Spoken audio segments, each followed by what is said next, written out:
हर एक का दोस्त बनना और हर एक में एक दोस्त को ढूंढना। मैं तो दोस्त हूँ। नमस्कार, आदाब, सत श्री अकाल। आप सभी का स्वागत है पीएमसी हिंदी के इस शो यूथ अड्डा में। यूथ अड्डा जहां हम यूथ के साथ मिलकर करते हैं कई सारी बातें, किस्से, कहानियां और यूथ से जुड़ी हुई उनकी समस्याओं के बारे में खुलकर बात करते हैं। आज हमारे बीच हमारी खास मेहमान है समहिता जी। आपका बहुत बहुत स्वागत है हमारे शो में। Thank you so much. मैंने सुना है कि आप बचपन से ध्यान कर रही हैं, तो आपको कब सेल्फ रियलाइजेशन हुई कि नहीं मुझे ध्यान करना चाहिए और कि ध्यान के ये फायदे हैं? तो जब मेरी फैमिली ने मुझे सिखाया था ध्यान, तो उस टाइम पे तो मैं बचपन से काफ़ी हाइपर एक्टिव रही हूँ। तो इधर उधर उछलना, खेलना कूदना, इसी पे मेरा पूरा फोकस हमेशा से रहा है। तो जब उन्होंने मुझे बताया, ऑफ कोर्स उस टाइम पे मेरे को इतना इंटरेस्ट नहीं था एंड क्योंकि मेरा कोई गोल नहीं था। अगर मेरा कोई एम हो तो मैं करूँ तो कुछ समझ है। तो उसके बाद धीरे धीरे जैसे मैंने टीनेज में काफ़ी चैलेंजेस फेस किए अपने लाइफ में। जैसे मिडिल स्कूल में बुलिंग, स्कूल में जो बुली हुआ, उसके बाद जब करियर चॉइसेस हुए, जैसे सिंपल से सिंपल 10th के बाद 11th-12th में कौन सा सब्जेक्ट लेना है, मेरी इंटरेस्ट क्या है, ये सारे मुझे क्या पसंद है उससे रिलेटेड थे। तो ये सब जानने के लिए बेसिकली खुद को जानना, ये सब आई थिंक तब मुझे थोड़ा सा लगा कि यस, मुझे अपने आप को जानना है। आप मेडिटेशन में आए, इसके बाद पत्री सर से आपकी मुलाकात पहली बार कब हुई? पत्री सर से जब मैं 8 साल की थी, 8-9 साल की, तभी पहली बार मुलाकात हुई। तब तो वो मतलब ऐसा मुझे कोई गुरु या एक बाबा जैसे बहुत लोग देखते हैं, वैसे कभी फील नहीं हुआ ना। उन्होंने कभी करने दिया, उन्होंने हमेशा एक फ्रेंड जैसे देखा, एक मेंटोर जैसे। मुझे तो वो फर्स्ट ऑफ ऑल वो एक दादाजी टाइप ही लगते थे बचपन में। उसके बाद धीरे धीरे उनके साथ रहने पे काफ़ी उन्होंने पुश किया मेरे म्यूज़िक में एंड मेरे करियर में भी उन्होंने काफ़ी गाइडेंस दिया। आपने म्यूजिक की बात करी, हाँ तो पत्री सर को भी म्यूजिक बहुत पसंद था, तो किस तरीके से आपको उन्होंने गाइड किया, आपको म्यूजिक की तरफ ले जाने के लिए इंस्पायर किया? क्या वो मोमेंट्स थे, आप हमारे साथ शेयर करना चाहेंगे? तो जब सर फ्लूट बजाते थे, वो देख के काफ़ी ज़्यादा इंस्पायरिंग लगता था, क्योंकि मैं एक म्यूजिशियंस बैकग्राउंड से हूँ एंड हर चीज़ को टेक्निकली देखना, आई मीन म्यूज़िक में टेक्निकली देखने एक आदत हो जाती है जब बैकग्राउंड ही एक म्यूजिशियंस की होती है। तो उसमें जैसे वो भी कर्नाटिक म्यूज़िक बजाते थे एंड मैं भी कर्नाटिक म्यूज़िक में हूँ, तो उसमें क्रिएटिव म्यूज़िक बहुत ज़्यादा इन्वॉल्व होता है। तो सर की जो क्रिएटिविटी है वो मुझे बहुत इंस्पायर करती थी, और उनकी जो एक्सपर्टीज़ है उस फील्ड में, तो मेरे को हमेशा था कि सर के जैसे एक दिन मतलब म्यूज़िक में अच्छा करना है। तो फ्लूट भी ऐसे ही एंड मैं गाती भी हूँ, तो गाना भी ऐसे मुझे था कि सर एक आइडियल थे मेरे लिए म्यूज़िक में। ओके, तो सर की पर्सनालिटी से आपने क्या क्या सीखा? एक तो to enjoy each and every moment. अब हम अभी सिचुएशन में हैं, जिस मोमेंट में हैं, जिस समय में हैं, उसको पूरी तरह से एन्जॉय करना। मतलब किसी भी सिचुएशन में एकदम डूब नहीं जाना, न्यूट्रल बैलेंस्ड रहना एंड जो हम कर रहे हैं उसी पे फोकस करना। फॉर एग्जाम्पल जैसे सर कई बार हमारे साथ जब स्टे करते थे, तो जब वो खाना खा रहे होते थे, तो वो हमेशा जो जैसे दाल चावल खा रहे हैं, तो उनका पूरा फोकस दाल चावल पे था। उस टाइम पे वो किसी से बात नहीं करेंगे, या उस टाइम पे कोई जाके सर्व नहीं करता था उनको कि आपको कुछ और चाहिए क्या, आप ये दूसरा आइटम लेंगे क्या, ऐसे बिल्कुल नहीं था। एंड वो आई थिंक दूर दूर से ये छोटी चीज़ें लगती हैं, बट बहुत बड़ी सीख होती है। एंड वो बहुत फ्रेंडली थे। उनका इर्रेस्पेक्टिव ऑफ एनी एज, वो बड़ों से भी बात कर सकते थे, छोटे लोगों से भी बात करते थे विथ सेम एनर्जी। तो वो एक बात है, he was open two things, not restrictive. तो कोई ऐसा मोमेंट हो जो सर के साथ बहुत यादगार रहा हो कि लगा वाह ये तो मतलब अमेजिंग है, ऐसा कोई मोमेंट याद है तो बताइए। एक्चुअली कुछ हैं ऐसे मोमेंट्स हैं, इनफैक्ट एक ऐसा कोई पर्टिकुलर नहीं। उनमें से एक है जब ऑनलाइन सेशंस हो रहे थे अभी कोविड के टाइम पे, तो उसमें सर बहुत प्यार से ऐसे बुलाते थे, ओ हमारी कबीरा आ गई। तो फिर उसके बाद ऐसे बोलते थे संहिता आओ हमारी कबीरा अब हमारे लिए मतलब कबीर के भजन गाएगी एंड हम ध्यान करेंगे, ऐसे बहुत प्यार से बुलाते थे। अच्छा, वो कबीरा इसीलिए बुलाते थे क्योंकि आपसे वो कबीर के भजन कबीर, हुए। हाँ।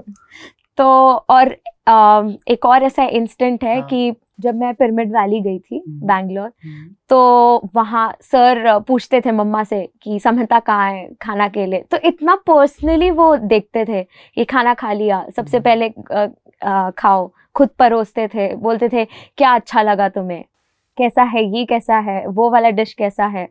और मैंने सर को ना ऐसे बातों बातों में एक बार मेरे मुंह से निकल गया कि मुझे मिर्ची बज्जी एंड उग्गानी, एक तेलुगु डिश है, तो मैंने बोला वो मुझे बहुत पसंद है। तो नेक्स्ट डे ब्रेकफास्ट में उग्गानी एंड मिर्ची बज्जी थे जब हम पिरामिड वैली में थे। तो ऐसे छोटे जो मोमेंट्स थे वो काफ़ी चेरिश करती हूँ मैं अब। जैसे कि होता है कि बहुत लोग ये मिथ होता है दिमाग में कि जो ध्यानी होते हैं वो एंजॉय नहीं करते हैं, बहुत सीरियस होते हैं, कोई गुरु है बहुत सीरियस होगा। तो पत्री सर के बारे में कुछ ऐसा है कि मतलब वो सीरियस थे या बहुत फनी भी थे, लोग हंसाते भी थे, ऐसा कुछ है? सबसे ज्यादा चिल पर्सन अगर इस धरती में कोई होगा ना तो वो पत्री सर थे। मतलब वो एकदम एक यंगस्टर ही थे, लाइक वो हर एक के साथ बहुत चिल रहते थे, किसी के बारे में कोई टेंशन नहीं। सबसे बड़ा एग्जाम्पल, उनके पास लास्ट डे तक फिजिकल बॉडी में जब तक थे वो, तब तक 1 रुपए भी नहीं था उनके पॉकेट में, 1 भी पैसा नहीं था। एंड वैसे उनने अपनी पूरी लाइफ बहुत एंजॉय किया एंड यंगस्टर्स के साथ उनके वाइब में हमेशा रहते थे, काफ़ी अच्छी वाइब थी उनकी।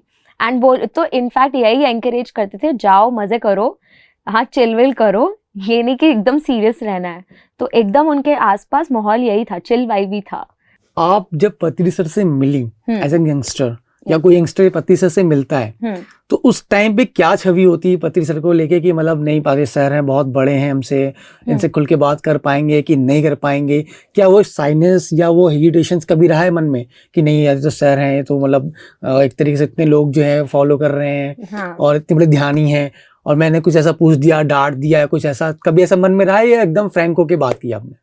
एकदम फ्रैंक होके, क्योंकि वो फील ही ऐसे करते हैं। जब किसी इंसान के पास हम जा रहे हैं बात करने के लिए, द काइंड ऑफ वाइब्स वो हमें दे रहे हैं उस हिसाब से हम रिएक्ट करते हैं। वो जाते ही हैंडशेक कर रहे हैं and I think that's the best gesture कोई दिखा सकता है to you know show their friendliness. मतलब वो अपनी दोस्ती ऐसे फ्रेंडली है, वो दिख जाता है उससे। तो फिर उसके बाद वो बहुत हमारे लेवल पे आके बात करते हैं। कभी उन्होंने ये नहीं फील कराया कि उनको सबसे ज़्यादा पता है और तुम्हें नहीं पता। इनफैक्ट वो लोगों से सीखते थे, चाहे छोटा बच्चा हो, टीनेजर हो या 40-50s में हो या 70-80s में, सबसे सीखा है उनने और वही एंकरेज भी करते थे। ये कभी नहीं कहा कि तुम मेरे पास आके जो मैं बोल रहा हूँ वही करो। वो यही कहते थे सबके पास जाओ, सबसे सीखो। सर की वो कौन सी टीचिंग है जो आपको हेल्प करती है लोगों को इंस्पायर करने के लिए कि वो भी ध्यान करें? एक सर की लाइन है, your breath is your own guru. ये मैं सबसे पहले बताती हूँ कि हमारे यहाँ कोई गुरु बाबा कुछ नहीं है, ऐसे मंत्र जाप कुछ नहीं है। नेचुरल ब्रेथ को हम ऑब्जर्व करते हैं, वही मेडिटेशन है।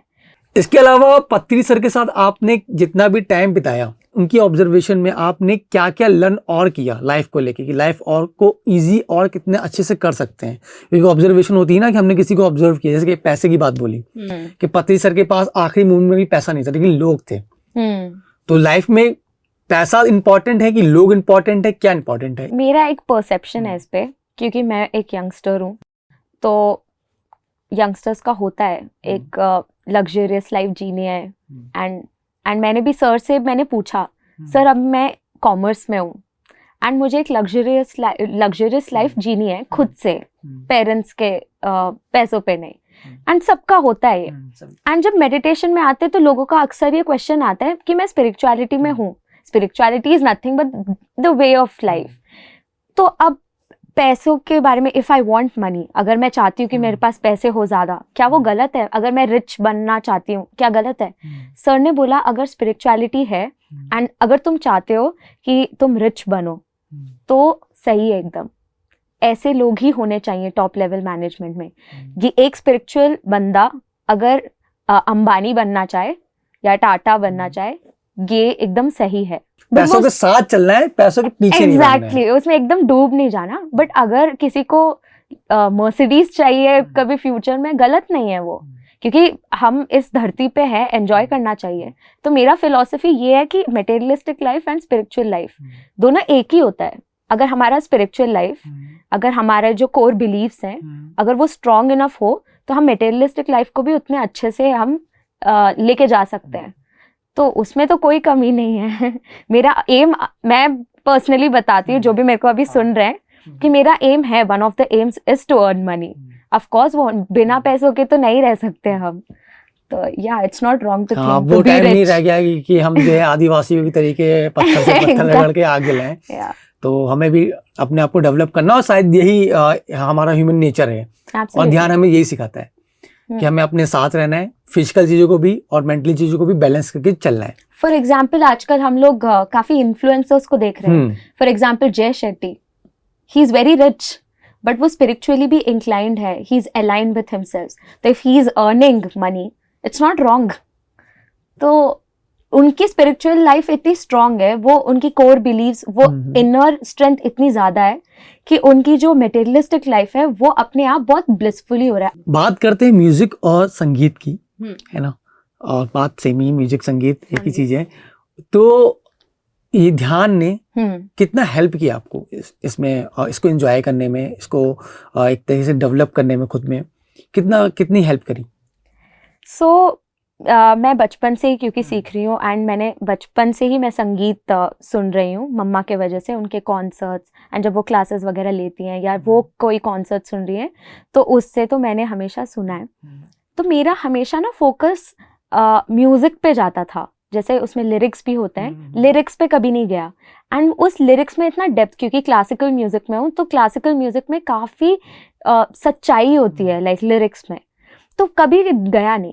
बट जब मेडिटेशन में आई मैं, और सर ने जो एक्सपोजर दी है मुझे कि और भजन्स वगैरह सीखने के लिए, या और उन्होंने जब गवाया, एंड जब मैंने दोनों म्यूज़िक एंड मेडिटेशन को साथ में देखा, तो उसकी पावर समझ आई। जब जैसे मैं खुद भी म्यूज़िक के साथ मेडिटेशन करती हूँ, तो मुझे ज़्यादा एनर्जी फील होता है, एंड मैं ज़्यादा कनेक्ट हो पाती हूँ। And as a musician's perspective बताऊँ, तो जब मैं बाहर परफॉर्म करती हूँ और किसी मेडिटेशन के लिए मैं परफॉर्म करती हूँ, तो बहुत डिफरेंस होता है। मेडिटेशन में वो ज़्यादा फील के साथ, कनेक्ट के साथ मैं मेरा वो अंदर से आता है। कॉन्सर्ट में दिखता है कि वो कमर्शियल पर्पस के लिए है, वहाँ की वाइब्रेशंस भी होती हैं, वो बहुत कमर्शियल पर्सपेक्टिव से होती हैं। तो आई थिंक मेडिटेशन अपने आप में ही बहुत लाइक पावरफुल है एंड बहुत फन है, बट म्यूजिक उसको और भी ज़्यादा कनेक्टेड फील कराता है हमारे साथ। जैसा आप खुद म्यूजिक फैमिली से बिलोंग करते हो, और आप खुद भी सिंगर हो, और सर भी आपको कबीरा बुलाते थे, तो हम चाहेंगे कि एक अच्छा सा सॉन्ग जो सर का बहुत फेवरेट हो, वो आप गा के सुनाएं। होशियार रहना रे नगर में चोर आवेगा, जागृत रहना रे नगर में चोर आवेगा।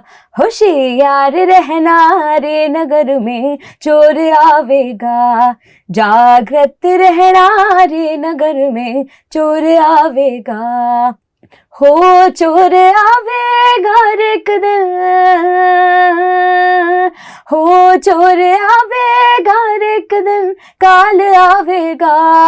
होशियार रहना रे नगर में चोर आवेगा, जागृत रहना रे नगर में चोर आवेगा।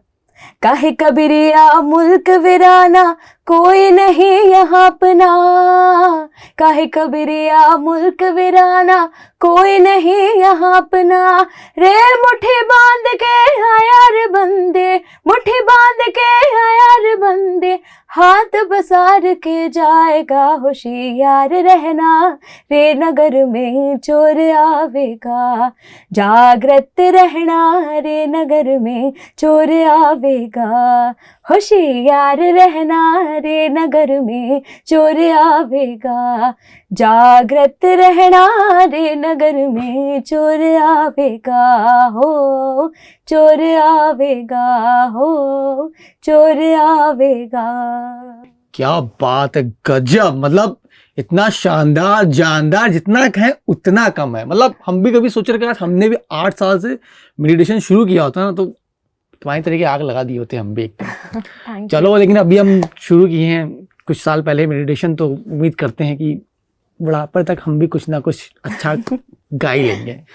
ठीक है, अब चलते हैं हम अगले राउंड की तरफ। अगला राउंड जो है ना हमारा, वो है रैपिड फायर। इसमें क्या है, इसमें आपको एक वर्ड देंगे, उस वर्ड को आपको एक लाइन में एक्सप्लेन करना है। तो आप तैयार हो? हाँ। तो पहला जो शब्द है ना वो आ रहा है, वो है फ्लूट।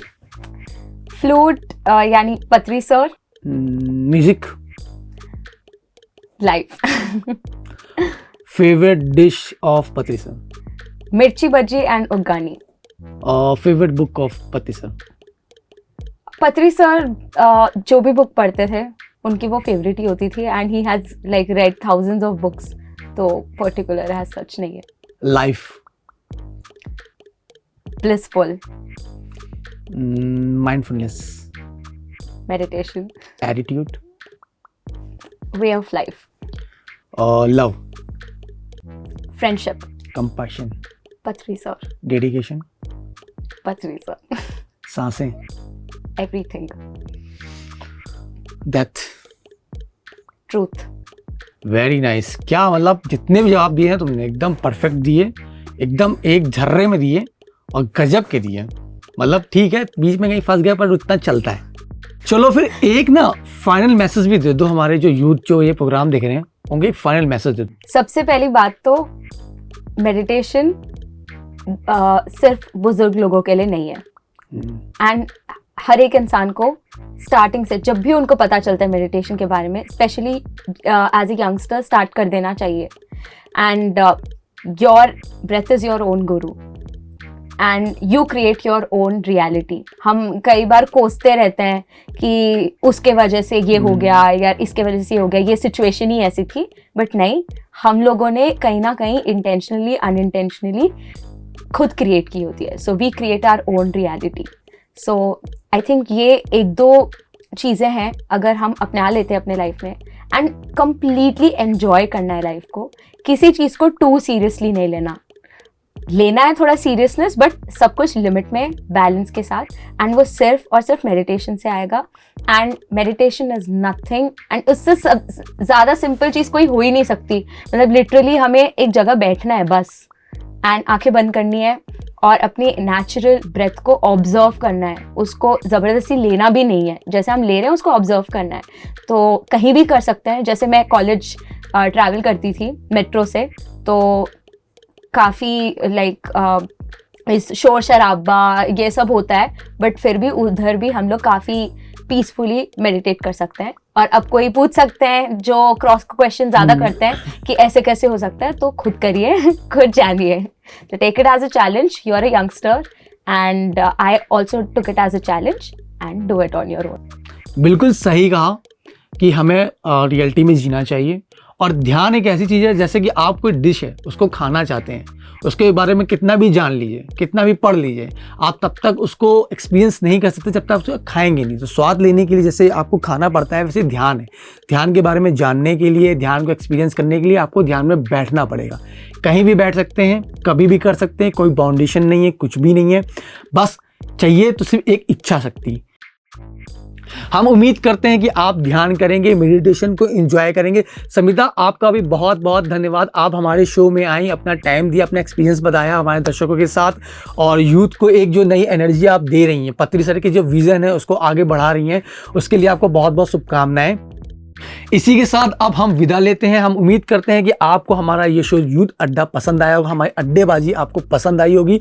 पीएमसी हिंदी चैनल देखते रहिए और भी प्रोग्राम्स के लिए। तब तक के लिए नमस्कार।